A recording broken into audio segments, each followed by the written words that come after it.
La vigile matinale provient de l'œuvre de Saïli Guardado, Méditation quotidienne au féminin. La méditation de ce matin, aujourd'hui 2 juillet 2025, est tirée de Juge 1, verset 3. Judas dit à Siméon, son frère, « Monte avec moi dans la partie qui m'a été attribuée et nous combattrons les Cananéens. J'irai aussi avec toi dans celle qui t'a été attribuée. » L'aide des sœurs, page 191. Penser n'avoir besoin de personne est une erreur souvent commise par les personnes imbues d'elles-mêmes.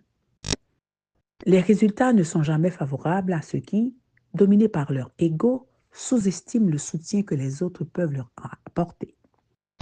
Un jour, les tribus d'Israël se sont retrouvées face à un dilemme. Elles devaient partir à la conquête d'un territoire, mais comme elles n'avaient pas plus ni Moïse ni Josué, elles ont consulté le Seigneur pour savoir laquelle d'entre elles devait partir la première à la conquête du territoire qui leur revenait. Par désignation divine, la tribu de Juda a été choisie pour engager la première bataille.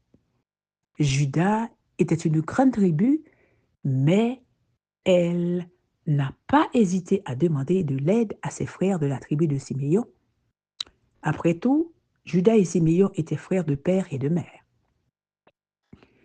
Les chrétiens doivent se fortifier mutuellement contre les artifices destructeurs du royaume de Satan.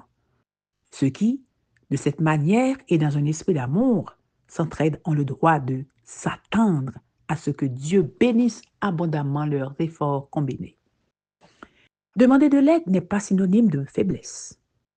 Ne pas demander de l'aide au milieu de la bataille est synonyme d'orgueil et d'arrogance.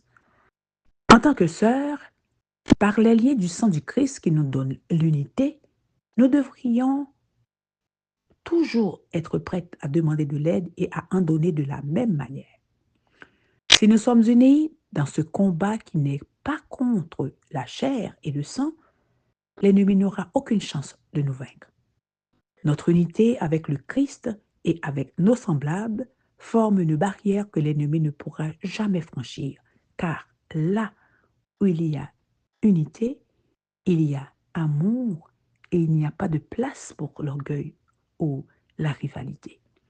La bonne nouvelle, c'est que plus nous sommes disposés à aider, plus nous serons bénis par notre Père céleste qui regarde avec plaisir ses filles s'entraider. Là où il y a de l'unité, il y a des victoires.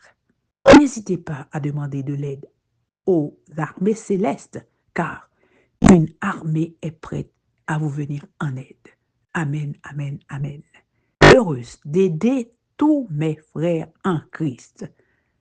Que Dieu vous bénisse. Bonne journée.